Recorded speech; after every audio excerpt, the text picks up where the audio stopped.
Welcome into the New Orleans Saints podcast. You'll hear from players, coaches, broadcasters, and writers that cover the NFL on a daily basis.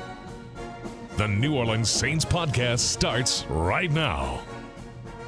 Here's your host, Erin Summers. Welcome into the New Orleans Saints podcast. I'm Erin Summers. The Saints are heading out west this afternoon. Yes, they are leaving Friday to get out to the West Coast, get acclimated a little bit to the time change there, get a little more rest before heading into that game on Sunday.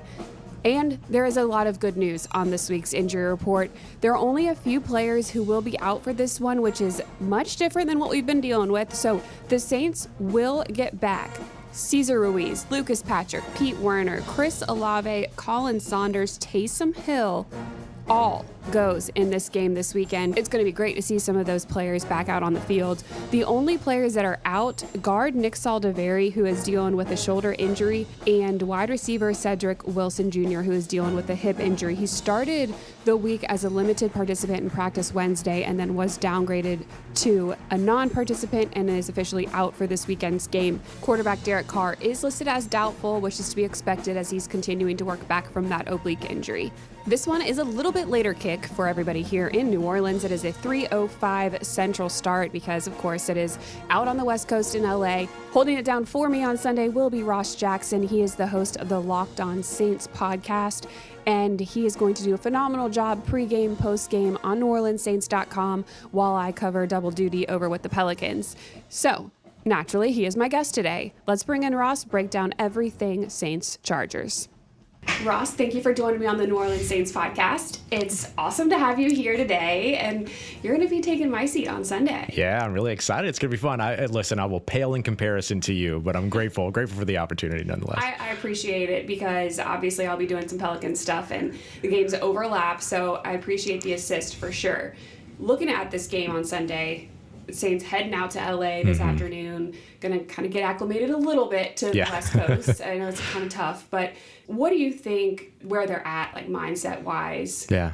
Coming off a little bit extra days off and going into this game. Yeah, I don't think that the kind of mini bye, quote unquote, could have hit any better than it did. I mean, obviously any team that's going through kind of this 5-game slump that the Saints are kind of been dealing with here over the last little bit, like it's really easy for that to kind of bubble up and everything. But you and I have been in the locker room. We walk around, we talk to players. No one's pointing fingers at each other. Everybody's kind of pointing fingers back to themselves about what it is that they need to get better at, where they need to improve, all those other things. I think it helps too that this team is getting healthier, so that gives you a little bit of energy as you get guys back and everything. So it's going to be really interesting to see kind of how they manage all that going up against what's the number one scoring defense in the NFL and an offense that is dedicated to its run game. And so that's the kind of game that you as a team kind of want to use as a measuring stick. So it'd be a good opportunity for this team to be able to get out there a little bit healthier and be able to show whether or not they've been able to make those additional improvements as well. Looking at the Chargers defense, you mentioned it, they haven't allowed a team to score over 20 points yet this year.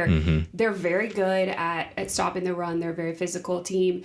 With the addition of Cesar Ruiz back on the line, how much is that going to help maybe some of the protection issues that there have been or the inability to establish a run game for the Saints? Yeah, I think him and Lucas Patrick, I'll throw in there too. I mean, just getting two of your starting pieces back on the interior when you've been down effectively 3 guys for multiple games now, that's going to be huge. Like that's absolutely what you want back in this game for your rushing offense, as well as for your young quarterback too, because that pressure immediately up the middle, that's, they talk about the closest direction between 2 points is a straight line. You don't want pressure right up the interior because that's how those guys get after your quarterback. And so I think that getting guys back like Cesar Ruiz, who also, by the way, very underrated for the energy that he brings to the game as well, in terms of the passion that he brings and the way that bolsters the guys around him and all that. I think that having those 2 guys back on that offensive line is really big for this New Orleans Saints team, who wants to predicate everything off of their rushing offense and their run game. And both those guys are really helpful there.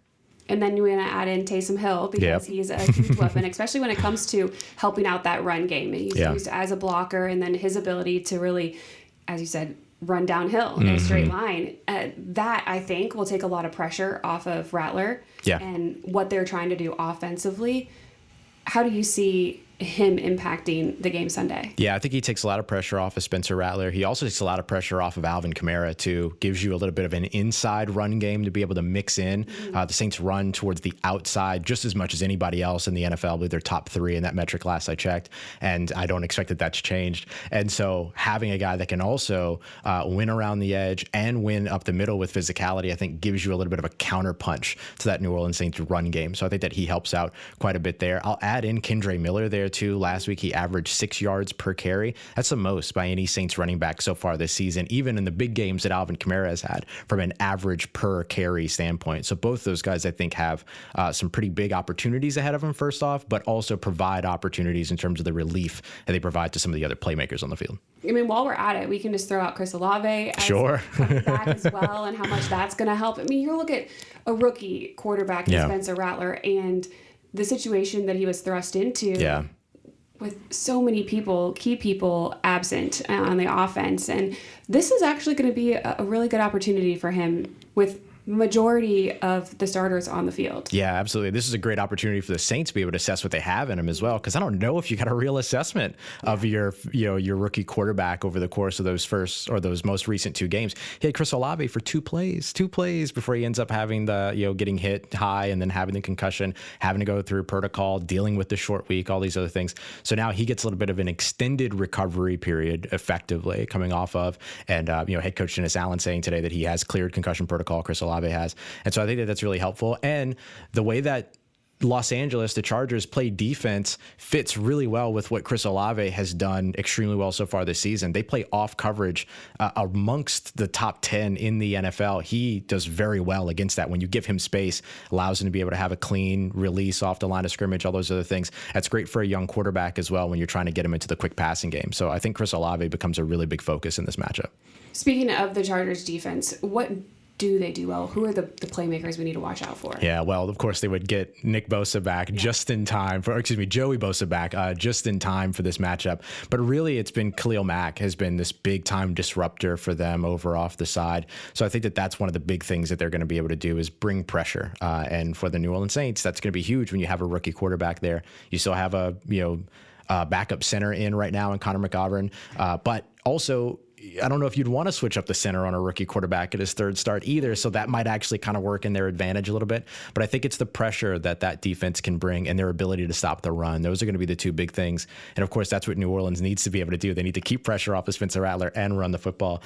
One of the things that Los Angeles does really well is that they play really well with what's called like a box disadvantage, meaning that they have fewer defenders going after the rusher or going after the quarterback than the offense has blockers. So this is where a guy like Taysom Hill helps you out because he can give you a 6th blocker in the run game. So if you can kind of force them into a little bit of a discomfort zone when they're not playing with that box advantage, then it gives you an opportunity to be able to get that run game going. So there's some elements to attack in there, but these are all things that Los Angeles still does very well. Well, it's something that they did not do very well last year. True. I mean, they were last in the league in run defense last year, and this year they have definitely shored up that area, except for last week. Yeah. Last week they allowed 181 rushing yards, and entering the week they had averaged 97 a game. So I don't know what exactly happened in that game, but that's what we need to do. Yeah. Yeah, that's huge. That's got to be huge. And I think that some of the injuries that they dealt with in the interior of their defensive line is a big part of that. I think Poona Ford's having a bit of a breakout season, the Chargers defensive tackle, but he's not the most kind of present in all areas and all phases of the game. In fact, he's very rarely even on the field on third downs because he doesn't give you much of a pass rusher on the interior. So for the Saints to be able to play ahead of the sticks forces Carolina a bit more into, the Chargers a bit more into those kind of uncomfortable scenarios for a defense. So watch for the first and second down production for the Saints. If they can start to win on those early downs again, like they did against Carolina to open the season, against Dallas in the second game of the year, that's what gets them in position to really get their offense humming again. Yeah, I mean, we definitely want to see this offense get back in rhythm and moving down the field and see what we really have in Spencer Rattler, to your point. For the Saints defensively, lots of things that we could talk about there. And I know they've been harping on the tackling and the big explosive plays that they've been allowing, the lack of the run defense. Yeah. What do you think is the biggest key for them Sunday? I think the biggest thing for them is going to be to get right in the run game. I think that's got to be number one. This is a Jim Harbaugh-led team, so they want to win with defense, and they want to run the football, and they want to do it really well. And so I think that the thing that you're looking for the Saints, and the area that they need to improve the most, I think, when it comes to their run defense, is yards before contact. So how many yards can a running back gain per carry before anybody touches them, right? So the Saints in the first 2 games of the season were number 1 in the NFL in that metric, 0.3 yards per carry before contact. So they were keeping running backs from gaining yards before anybody got around them. Since then, since week 3, it's been 3 yards per carry before contact. So that's 3 yards that a running back is gaining before anybody's even touching them.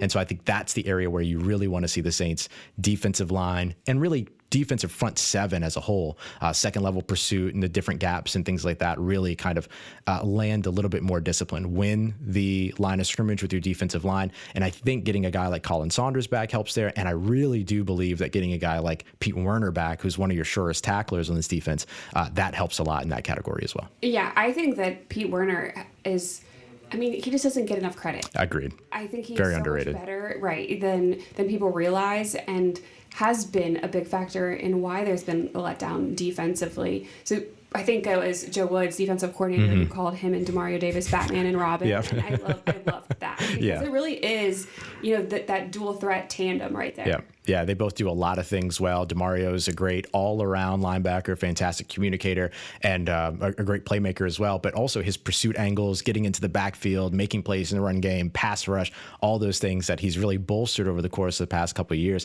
6.5 sacks, his career high in the last 2 seasons that he made and then matched back-to-back. And then Pete Werner gives you one of those guys that's just like one of those kind of classic hard-nosed, hard-hitting linebackers that's a short tackler and takes really good pursuit angles as well. I think that that's been a big issue for the Saints when it comes to their tackling, are some of those pursuit angles, not just wrapping up and things like that, which they did much better last week against Denver, but figuring out the angles, getting there, anticipating, and kind of being ahead of those plays, reading play flow, stuff like that. Like those are the things where you get both of those guys back on the field together and they can diagnose a lot together on the field. Yeah. There was an unfortunate injury in the last game with cornerback Paulson Adebo going down with a broken leg. It is devastating to lose somebody for the year. I think, though, that we have some other corners that can step in, and it won't be that big of a difference, drop off. I mean, Alontae Taylor loves playing outside. Yes. And now he gets to go back outside. Initially, I think we'll see him there a lot, and then when they do move into some nickel sets, it's going to be him back inside, Kool-Aid McKinstry going outside. That dynamic, though, switching from inside outside throughout a game, how do you handle that? I mean, what is that going to look like for him? Yeah, it's a challenge. It's a big challenge, but we've seen Alontae Taylor do it before as well. I believe he did it in a couple games last year, but then he even did it earlier on this season in Dallas when Marshawn Lattimore was out with that hamstring injury, a game that Marshawn apparently really wanted to play in, as Dennis Allen said, but they found a way to kind of be able to circumvent that, keep him healthy, and not turn that injury into a longer-term injury. And I think Alontae handled himself really well in that situation. It's challenging, though, because the space is just so much different. That's really what the conversation is when you're going from outside to inside.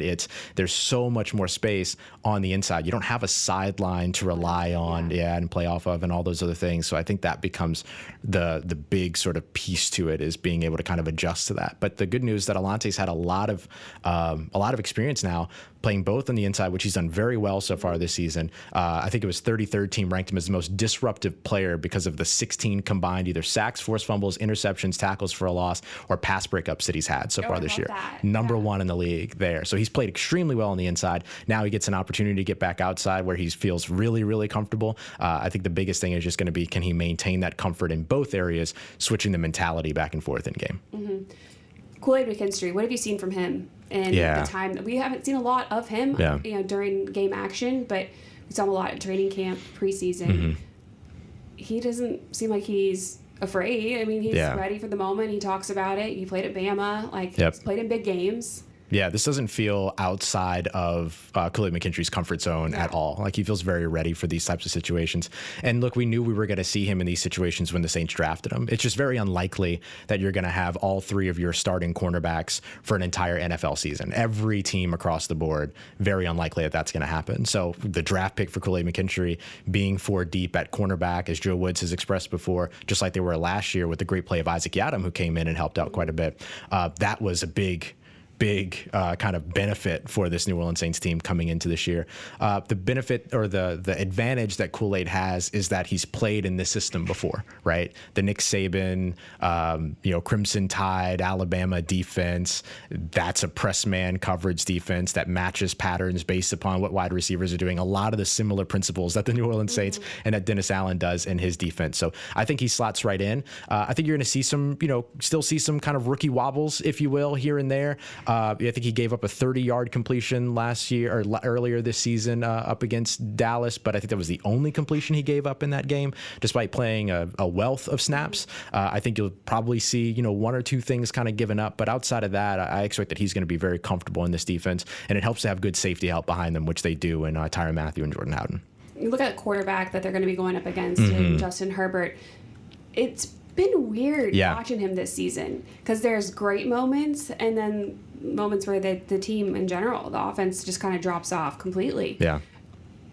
What is the key to getting them out of rhythm and preventing them from being successful? I think that press man coverage we just talked about, I think is huge because a lot of what they're trying to do in the passing game is operate on timing, right? Take the snap, drop back. Once you hit your plant, you're releasing the ball and you're trying to get it to this area of the field, that area of the field, whatever it might be based on the reads and on the defense. But Chargers receivers struggle big time to get open against press coverage. That's the bread and butter of the New Orleans Saints defense. It's the bread and butter of Marshawn Lattimore's defense, of Alontae Taylor's style, of Kool-Aid McKinstry's style. It works really well in that category. So I think that's the place where you can kind of get them a little bit off kilter, if you will, or off balance, is by disrupting their patterns, disrupting their timing with that contact at the line of scrimmage, forcing Justin Herbert to hold on to the ball a little bit longer, give your guys in Chase Young and Carl Granderson some opportunities to get back there. They've been the leading pressure getters for this team by a mile so far on the defensive side when it comes to the pass rush. And so being able to hold up on the coverage side will help to complement that sort of complementary relationship between rush and coverage. So I think that's a big thing that you're looking for is to do that. They don't make a lot of mistakes on the offense over there in Los Angeles, but the Saints are doing a really good job so far this season of forcing those mistakes. So if they can do that, that puts Los Angeles maybe in a situation where they haven't had to face very much. And I'll mention real quick too, 15 straight possessions for the Los Angeles Chargers without a touchdown. Yeah. So something to look to try to extend there if you're the New Orleans Saints defense. Yeah, I was just looking at some notes here. 43-9 is how much they've been outscored by in the fourth quarter this year. The last 5 games. That's not great. Not great. They're not closing games. Yeah. And this feels like the Chargers, right? Like we've had this conversation about the Chargers for years and years and years. We thought maybe it was Brandon Staley, maybe it was the kind of situation before that, whatever it might be. But it looks like that's continued here into the season. So for the Saints, the tricky part is that like the fourth quarter hasn't been their strongest either, and so something's got to give, something's got to break when it comes to one of these teams getting there. It's why I think that a fast start is really important in this game. That's where New Orleans won early on in the season, was by winning early in games. So if you can create a little bit of that deficit and hold on to it and then be able to take advantage of that kind of drop off of production from Los Angeles in the fourth quarter, it puts you in a really kind of beneficial position. I know the defense here loves, saying that they can go out and win the game for you. They like having that responsibility. We don't need them to have all of it. Right. Some of the pressure can be taken off of them if we can get this offense going a little bit. Yeah, complementary football, right? It's not just about one side of the ball doing it. And it's great. It's great to have a side of the football that feels like they can do that. That's an awesome mentality to have. That's what you love to see in a football team. And I think if we sat down and we asked every offensive player, I think they'd tell you, no, we can go out there and win it. And that's great. You know what I mean? You want both sides of football to feel that, but it really has to be that complementary football in all 3 phases of the game. I thought Jermaine Jackson did a really good job filling in for Rashid Shaheed last week as a returner. Maybe there's something there. giving short field, stealing additional possessions, stuff like that, and then being able to cash in on it on offense is going to be the big thing. But maybe with how healthy the offense has gotten over the course of this week, or how much healthier, there's still a little ways to go. But getting as healthy as they have over the course of last week, and the addition of Marquez Valdez-Scantling to give you another kind of downfield threat if he's kind of in the playbook and ready to go this weekend. I think all those things kind of give you the tools that you need for complementary football. It's going to be the execution side of it that's going to be the big question mark. Yeah, I was going to ask you about Marquez because he's the new addition this week. He was here at practice every day with the team. So hoping that he can go and he's ready. But what does he add if he is? Yeah, it's the downfield element when it comes to him. And I'll say, too, just in terms of his getting ready, playing in the Green Bay offense, playing in the Kansas City offense, the Buffalo offense, there's a lot of similarities around the league in terms of those offenses and the New Orleans Saints' new offense. It's probably just language, verbiage, that kind of stuff that he's got to catch up on. So I wouldn't be surprised to see him with a pretty good workload this weekend. We'll see where it goes, but it wouldn't shock me at all just based upon how familiar he should be with the concepts as a whole, even if they're just called different things. But I think it's the downfield threat is what you get with him. Since 2018, amongst all active wide receivers, which is 122 that have been targeted over 100 times, he has the highest 20-plus yard, air yard target percentage in the NFL. He's the one that has been targeted the most by percentage amongst 122 wideouts in 2018. And he's effectively coming to replace the guy that was fourth on that list in Rashid Shaheed to give you that downfield element. So I think Rashid Shaheed's such a talented player. You need multiple players to make up his roles. Marquez Valdez-Scantling helps in the offense while Jermaine Jackson helps on special teams. I mean, I know this is audio only. So for people listening, you're not looking at notes. Okay? You're just reeling off these stats. So speaking of talented over here. Oh, well, thank you. I appreciate it. For the Saints, you've talked about needing that fast start, getting that run game going, the help of the offensive line, complementary football here. How would you like to see the start? What do you want to see the offense do early? I think strike and be aggressive. I mean, I love the fact that the past two games, Spencer Rattler opened with a play-action pass to Juwan Johnson for 32 yards, I think it was, and then the very next game opened with a play-action pass to Foster Moreau for 27 yards. So I, first of all, love the tight ends being involved because they're very talented. Now you add Taysom Hill back there, who I know has been more of a contributor in the run game than in the passing game, but even still, it helps to kind of continue to massage what that position looks like and how they contribute. So I think that continuing to start off aggressive like that and get your rookie quarterback comfortable, that's got to be big because you need your rookie quarterback comfortable from quarter 1 to quarter 4, not quarter 3 and quarter 4 or something like that. You got to get them comfortable early. So I think that that's a big thing. But then outside of that, establishing that run game, you get these offensive linemen back. You have some additional confidence now in that run game. You've got Taysom Hill back who can help you there. Kendre Miller, who looked great last week. And then of course, Alvin Kamara, who got his 2-year extension finally, which is super exciting. And of course, he's been outstanding for this team all season long. And so getting that run game going with those three players, I think would be huge as well. Start to build together some of those long, sustainable drives that we saw early on in the season, 10, 15 play drives we saw early on in the year. That's going to combat Los Angeles and what they do, which is try to string those long drives together as well. So I think if you're able to kind of take control of that, play keep away a little bit and get your rookie quarterback comfortable, I think those are the first things that the New Orleans Saints should be attempting to do in this game from a starting off standpoint. How cool was it that Kamara got his deal done? And just the way he spoke about the city. Yeah. He really loves this place, and he's always said, he's like, I told you guys, like I was going to come out here and play football, and it didn't matter. It would get done when it got done. Yep. And the way that he has just attacked this season, he's been injured. Yeah. And it's baffling to me that he could play through broken ribs and a broken hand. I know. I know. I don't even know if I would come to talk to people if I had a broken hand. You know what I mean? No, it's incredible. I mean, he has been the leader that he has been billed to be for years now. And I think this year was just kind of the pinnacle example of it. Yeah. Made a statement, leaving early on the last day of mandatory minicamps, not skipping all of it, not inconveniencing a bunch of players or coaches or anything like that. The last day of mandatory minicamps, attended walkthroughs still, and just left early. And that was his statement, you know what I mean? And then participates all through training camp, has played through those injuries despite not having that contract and everything. And then just to hear him speak so impassionately about the flame and how he wouldn't feel the flame if it wasn't a fleur-de-lis on his helmet. That's a guy that deserves the opportunity to finish his career where it started, just like Cam Jordan deserves and seems to be getting that opportunity as well. I think both those guys do that. And look, you have to be ready for your future, right? And I know nobody wants to talk about this, but as you eventually see some of the players age out, Cam Jordan and Demario Davis and Tyrann Mathieu, these are your big kind of leaders on this team.